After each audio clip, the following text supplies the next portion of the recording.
75-64 is the final. Michigan is headed back to the Big Ten Tournament Championship with a huge win against their rival Michigan State. That's 2-0 against Michigan State this season, Josh. I mean, needless to say, this is probably their most impressive win of the season. Yeah, I mean, looking at how they were against Iowa to now, I mean, they were talking about a completely different team, and you know, I can't put it into words about this performance tonight. I mean, I don't know where it came from.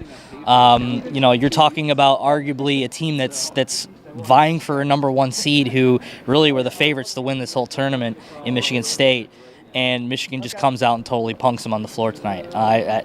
That's pretty much all you can say about it. I mean, they just lived up to the hype today. Yeah, punking them is a term. I remember we were saying that during the game. I mean, it really set the tone early. I think when Charles Matthews came in, he had that stare down moment with Jaren Jackson Jr., arguably the most talented player on the court. Yeah. They really defensively they were just the tougher team today, Josh. Yeah. No, I think that was the issue last time they played. You know, last time they played Michigan State. You know, Michigan State was saying that they were the tougher team and that, you know, that they deserved to win the game, but you know, Michigan just showed them exactly what, you know, being tough means, and you know, Michigan State didn't have an answer. I mean, it was from the second the game tipped off to the second the final buzzer sounded.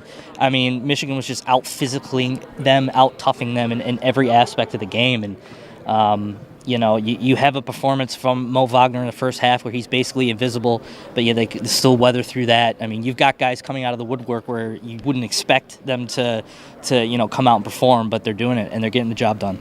Well, they had 5 guys in double figure scoring. I mean, that just shows you how complete of a team effort it was today. We can talk hours and upon hours about this victory, but we have to focus now our attention to Purdue. Michigan plays the Boilermakers tomorrow. It's going to be a big matchup. It's a chance to repeat as Big Ten champions. They've lost to them 2 times this season. Both were close losses. This is a sort of a coin flip game, and it's also a legacy game for this Michigan senior class, a chance to put another banner up in the rafters at Chrysler. Yeah, no, absolutely. I think at times during this tournament run, Purdue has looked very beatable. You know, especially during this Penn State game, they were struggling a little bit until they finally, you know, turned it on late. You know, do I think Michigan matches up better now than they did in the past? Yeah, I think so, just because of, you know, the growth in key areas. You know, Wagner's going to come out strong, and that Wagner and Haas matchup has been fantastic the last 2 times, so I expect more of that of the same. But yeah, I mean, I don't think there's a big gulf between the two teams as it was during the last 2 matchups. I think Purdue's kind of fallen off the map a little bit, and you know, Michigan has a chance to come in here and pull a surprise victory here. Well, we're going to see if they can do it, and if they can, hey, you never know, they might be playing a NCAA tournament game in Detroit.